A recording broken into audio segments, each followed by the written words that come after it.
तो चलिए आज एक ऐसे जबरदस्त साइंस बैक्ड तरीके के बारे में बात करते हैं जिससे हम जो कुछ भी पढ़ते हैं उसे असरदार तरीके से सीख भी सकते हैं और हमेशा के लिए याद भी रख सकते हैं। ये एक बहुत ही कॉमन और फ्रस्ट्रेटिंग एक्सपीरियंस है ना?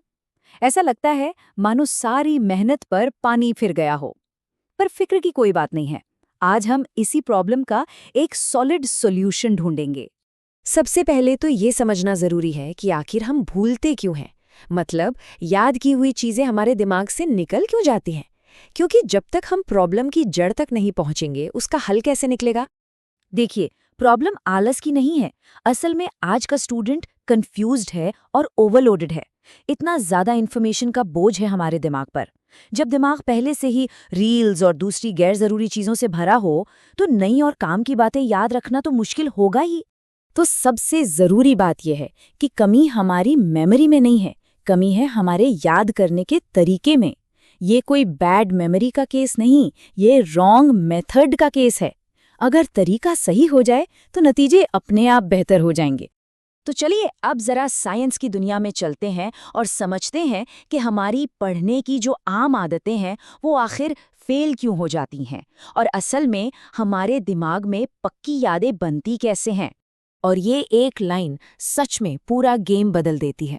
मॉडर्न न्यूरोसाइंस साफ कहता है कि हमारा दिमाग उन चीज़ों को याद नहीं रखता जिन्हें हम बस आराम से पैसिव तरीके से पढ़ते जाते हैं। नहीं, दिमाग उन चीज़ों को याद रखता है जिन्हें वापस याद करने के लिए उसे स्ट्रगल करना पड़ता है, जोर लगाना पड़ता है। और जानते हैं सबसे दिलचस्प बात क्या है? ये कोई नया आइडिया नहीं है। हजारों साल पहले भगवद गीता में भी यही कहा गया था कि मन को कंट्रोल करने के लिए अभ्यास और वैराग्य यानी प्रैक्टिस और डिस्ट्रैक्शन से दूरी जरूरी है। स्ट्रगल और प्रैक्टिस ही असली चाबी हैं। साइंस की भाषा में इसी प्रोसेस को कहते हैं रिट्रीवल स्ट्रेस एनकोडिंग। सुनने में मुश्किल लग सकता है पर मतलब सीधा है। जब हमारा दिमाग किसी जानकारी को याद करने के लिए बहुत स्ट्रगल करता है ना, तो वो एक तरह के पैनिक मोड में आ जाता है। और इसी प्रेशर में, इसी स्ट्रेस में वो सबसे मजबूत और परमानेंट यादें बनाता है। तो ठीक है, साइंस तो समझ आ गया, पर अब सवाल ये है कि इसे अपनी पढ़ाई में इस्तेमाल कैसे करें। तो चलिए अब आते हैं हमारे पहले प्रैक्टिकल सॉल्यूशन पर, जिसका नाम है द ब्लाइंड पेज मेथड। ये तरीका बहुत ही सिंपल है। स्टेप 1, 30 से 40 मिनट तक एकदम डीप फोकस के साथ पढ़िए। स्टेप 2, टाइम खत्म होते ही किताब को पूरी तरह बंद कर दीजिए। और स्टेप 3, अब एक खाली कागज उठाइए और अगले 10 मिनट तक आपको जो कुछ भी याद आ रहा है सब कुछ इस पर लिख डालिए। कीवर्ड्स, फ्लो चार्ट्स, कुछ भी। और ये सिर्फ थ्योरी नहीं है। आईआईटी की तैयारी कर रहे आदित्य की कहानी सुनिए। हफ्तों की फ्रस्ट्रेशन के बाद उसने इस मेथड को अपनाया। दूसरे हफ्ते तक वो बिना किताब देखे सवाल हल करने लगा। और जानते हैं नतीजा क्या हुआ? एग्जाम से सिर्फ 28 दिन पहले उसने बिना किसी घबराहट के पूरी क्लैरिटी के साथ वो पूरी किताब खत्म कर दी। तो इसके पीछे की साइकोलॉजी यही है। मेमोरी सिर्फ रट्टा मारने या बार बार दोहराने से मजबूत नहीं होती। मेमोरी मजबूत होती है रिकंस्ट्रक्शन से। मतलब जब हम उस जानकारी को अपने दिमाग में दोबारा से बनाते हैं। अब आते हैं दूसरे और शायद सबसे गहरे सॉल्यूशन पर। ये सिर्फ एक टेक्निक नहीं है, ये एक पूरा का पूरा माइंडसेट शिफ्ट है। यहाँ दो तरह की सोच का फर्क साफ है। जब कोई स्टूडेंट की तरह पढ़ता है तो उसका सवाल होता है ये चैप्टर किस बारे में है, वो बस जानकारी ले रहा होता है। पर जब कोई टीचर की तरह सोचता है तो सवाल बदल जाता है। अब सवाल है, मैं इस जानकारी को किसी और को समझा कैसे सकता हूँ। बस ये छोटा सा बदलाव पैसिव लर्निंग को एक्टिव मोड में ले आता है। और इस बदलाव का असर जबरदस्त। न्यूरोसाइंस के हिसाब से जब हमारा दिमाग सिखाने की पोजीशन में होता है तो हमारी मेमोरी 3 गुना तेजी से बनती है। जी हाँ, 3 टाइम्स फास्टर।